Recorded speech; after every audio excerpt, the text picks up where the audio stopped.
Hi all, this is Anjali and welcome to my channel. So आज हम करेंगे assignment operators which is another commonly used operators in the binary operators category of Python. So ये operator जो है इसका basic सा काम है एक वैल्यू को स्टोर करना किसी वेरिएबल में। So जब भी आपको कुछ भी कैलकुलेट करना होता है, कुछ स्टोर करना होता है, तो हम क्या यूज़ करते हैं? Assignment operator. इसकी प्रेसिडेंस सबसे कम होती है। जब सारा काम हो जाए तो आखिर में जाकर असाइनमेंट होती है। आपने सब कैलकुलेशंस कर ली, सब कंडीशंस चेक हो गई, जो भी फाइनल रिजल्ट है उसको अब कहीं स्टोर कराना है। तो उसको जब कहीं स्टोर कराना है तब जाकर काम आता है आपका असाइनमेंट ऑपरेटर। सो बहुत सिंपल सी चीज़ है कि जब हम असाइनमेंट ऑपरेटर में काम करते हैं, so the very first thing you have is, अगर आप एक वेरिएबल ले रहे हो एंड आप उसमें कोई वैल्यू स्टोर करना चाहते हो, ठीक है, लाइक मैंने यहाँ पर a क्रिएट किया and I put 90 in this is assignment operator. ये जो 90 है ये a में जाकर स्टोर हो जाएगा, है ना। अगर आपको कुछ कैलकुलेशन करनी है, जैसे आपने a इज इक्वल टू 23 ले लिया, a 90 ले लिया, b 23 ले लिया, अब c में लिख दिया a प्लस b। तो मैंने जैसे कि कहा कि असाइनमेंट सबसे आखिरी ऑपरेटर होता है, तो a और b पहले ऐड हो जाएंगे और जो रिजल्ट होगा वो c में स्टोर हो जाएगा। अगर आप चाहते हो कि भाई बूलियन ऑपरेशन है तो भी आप लिख सकते हो, तो भी जो रिजल्ट है वो डी में स्टोर हो जाएगा। अगर मैं यहाँ पर ए बी सी डी को प्रिंट करा लेती हूँ and this is my programme, इसको मैंने एग्जीक्यूट किया, तो ए मेरा क्या है 90, बी क्या है 23, सी क्या है 113 जो कि ऐड करके आ गया, और a greater than b is true. So I am getting these values. तो बेसिकली असाइनमेंट ऑपरेटर का मतलब होता है कि जो भी चीज़ राइट हैंड साइड पे हो उसको लेफ्ट हैंड साइड वाले वेरिएबल में स्टोर करा दो। आप उल्टा नहीं लिख सकते हो, आप ऐसे नहीं लिख सकते 90 is equal to A, this is wrong, ठीक है, वो एरर दे रहा है, ये चीज़ पॉसिबल नहीं है। Can't assign to a literal, क्या आ रहा है? Cannot assign to a literal. Literal मतलब कांस्टेंट वैल्यू। सो ये कांस्टेंट वैल्यू है, कांस्टेंट में असाइनमेंट नहीं होती, कांस्टेंट को वेरिएबल में असाइन कर सकते हैं। So we cannot write like this is wrong, ठीक है। दूसरी चीज़, ये जो मैंने लिखा है इसको मैं सिंगल स्टेटमेंट में भी कर सकती थी। I can write a comma B is equal to 90 comma 23। So I can write a comma b is equal to 90 comma 23। So I can write like this. इससे क्या होता है, मल्टीपल वेरिएबल्स की असाइनमेंट हो जाती है। 90 चला जाता है a में, 23 चला जाता है b में। बस मेक श्योर कि जितने वेरिएबल्स आपने इस साइड पे दिए हैं कॉमा सेपरेट करके, उतनी ही वैल्यूज़ आपको इस तरफ भी देनी है। So it has to be the same number of values on both the sides, ठीक है।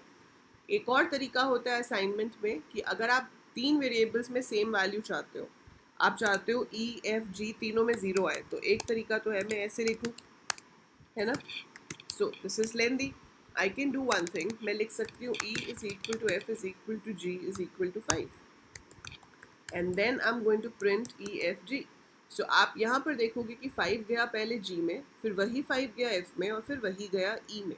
सो if I run this program I will be getting 5 5 5 for all of these. E में भी 5 आ गया, एफ में भी 5 आ गया, जी में भी 5 आ गया। तो इस तरह से भी आपकी असाइनमेंट हो सकती है। इसके अलावा हमारे पास कुछ ऑपरेटर्स ऐसे भी होते हैं, जैसे कि plus equal to, minus equal to, multiply equal to, divide equal to. ये सारे ऑपरेटर्स जितने भी अरिथमेटिक ऑपरेटर्स हैं सबके साथ ये यूज़ हो जाता है। इसे ऑग्यूमेंटेड असाइनमेंट कहते हैं। Now before I tell you in detail about augmented assignment, I have a very amazing offer for you. And that amazing offer is कि अनअकैडमी पे आपके पास ये ऑफ़र चल रहा है। I am a plus educator on Unacademy. So Unacademy पे आपके पास जो ऑफ़र है वो ये कहता है कि अगर आप सब्सक्रिप्शन लेते हैं अनअकैडमी की अप टू 22 जुलाई, मतलब कल तक, तो आपको फ्लैट 20% डिस्काउंट मिलेगा। You will be getting a flat 20% discount on Unacademy Plus as well as iconic subscription, ठीक है। अब फ़र्क क्या होता है प्लस और आइकॉनिक सब्सक्रिप्शन में? प्लस और आइकॉनिक सब्सक्रिप्शन में सिर्फ इतना फ़र्क होता है कि प्लस में आपको सारे फीचर्स मिलते हैं, आइकॉनिक में यू गेट अ मेंटर जिनको आप बात कर सकते हो टाइम टू टाइम एंड अपने डाउट्स क्लियर कर सकते हो, अपने जो भी टाइम टेबल से रिलेटेड, पढ़ाई से रिलेटेड जो भी आपके दिमाग में क्वेश्चंस हैं वो आप पूछ सकते हो। बाकी AL कोडर्स है, links are given in the description. चलिए, अब देखते हैं कि प्लस इक्वल टू क्या करता है। अब देखो प्रोग्रामर्स जो होते हैं ना, वो दिमाग तो बहुत लगाते हैं, है ना, लेकिन लिखने में कभी कभी आलसी होते हैं। आप कोडिंग करोगे ना, धीरे धीरे आपको पता चलेगा कि भाई जब हम लिख रहे होते हैं ना, तो हमें लगता है कुछ छोटा कोड मिल जाए, है ना। सो हम लॉजिक्स भी जब सोचते हैं तो हम सोचते हैं कोई छोटा कोड मिल जाए।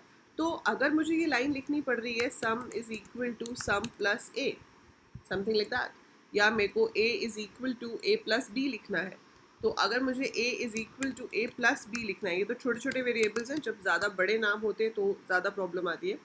अब a is equal to A plus B लिखना है, तो मैं इतनी आलसी हूँ कि मेरे को a दो बार नहीं लिखना। मैं कह रही हूँ जब a में ही तो ऐड कर रहे हैं, so why should I write it twice. 113 आ रहा है, पर मैं चाहती हूँ कि मैं इसे नहीं लिखना चाहती, मैं इसको छोटा करना चाहती हूँ। तो I can use augmented assignment. मैं इसकी जगह पर a plus equal to b लिख सकती हूँ। तो अगर मैं a plus equal to b लिखती हूँ और मैं रन करती हूँ, तो आंसर तो अभी भी सेम ही आएगा। सो ये सिर्फ क्या है, एक शॉर्ट फॉर्म कि इस साइड जो लेफ्ट साइड पे वेरिएबल है, उसके अंदर राइट वाले को ऑपरेट करो। ऑपरेट मतलब अगर यहाँ प्लस लिखा है तो प्लस करो, अगर यहाँ मल्टीप्लाई लिखा होता तो मल्टीप्लाई करो, डिवाइड लिखा होता तो डिवाइड करो, और जो रिजल्ट आएगा उस रिजल्ट को वापस ए में ही स्टोर कराना है। सो जो भी रिजल्ट आएगा that has to be stored back in a, तो वो ए में ही स्टोर होना चाहिए और फिर आप उसको आगे यूज़ कर सकते हो। तो ये जो चीज़ है ये आपका टाइम सेव करता है, ठीक है, कोडिंग में कोड को छोटा करता है। So it is a very nice thing. But ये याद रखना है कि चाहे यहाँ पे मल्टीप्लाई लगा हो चाहे प्लस लगा हो, इसकी प्रेसिडेंस सबसे आखिरी होगी। जब बाकी की एक्सप्रेशन सॉल्व हो जाएगी तो लास्ट में जाकर आपके असाइनमेंट ऑपरेटर्स वर्क करते हैं, and this is also an assignment operator. जैसे अगर मैंने यहाँ पर लिखा होता a multiply equal to b plus two, तो 90 into 23 is 2070। So as per the normal arithmetic आपके पास होना चाहिए था 2070 प्लस टू, 2072 आ जाता, पर ये नॉर्मल मल्टीप्लिकेशन नहीं है, ये कौन सी है, ऑग्यूमेंटेड। तो इसमें एडिशन को पहले प्रेफरेंस मिलेगी क्योंकि ये असाइनमेंट के साथ है। तो पहले 23 प्लस टू 25 होगा, और फिर वो 25 आपका 90 के साथ मल्टीप्लाई होगा, and you will be getting 2250। ठीक है, तो ये ध्यान रखना है हमेशा कि इसका शॉर्ट फॉर्म ज़रूर है, लेकिन इसकी प्रेसिडेंस जो है, प्रेसिडेंस मतलब द ऑर्डर ऑफ एग्जीक्यूशन, वो सबसे कम रहेगी उसकी। It will be done at the end. So least precedence होती है असाइनमेंट ऑपरेटर की, चाहे वो सिंगल असाइनमेंट लिखा हो आपने, चाहे आपने उसको ऑग्यूमेंटेड असाइनमेंट में यूज़ किया हो। Fine, so I guess it is clear. मैं यहाँ लिख देती हूँ, इसे कहते हैं ऑग्यूमेंटेड असाइनमेंट। मतलब आप एक वैल्यू के अंदर ही काम करके उसी के अंदर ही असाइन कर रहे हो, ठीक है। So that's about your assignment operator, and will be coming up with the next video very soon. तब तक आप इसे प्रैक्टिस कीजिए, वीडियो को लाइक कर लीजिएगा, और जाने से पहले चेक कर लो कि चैनल सब्सक्राइब किया भी है कि नहीं, और अगर नहीं किया है तो सब्सक्राइब कर लो and share with all your classmates and ask them to subscribe as well. So that is it for this video, and I'll see you in the next one. Bye for now.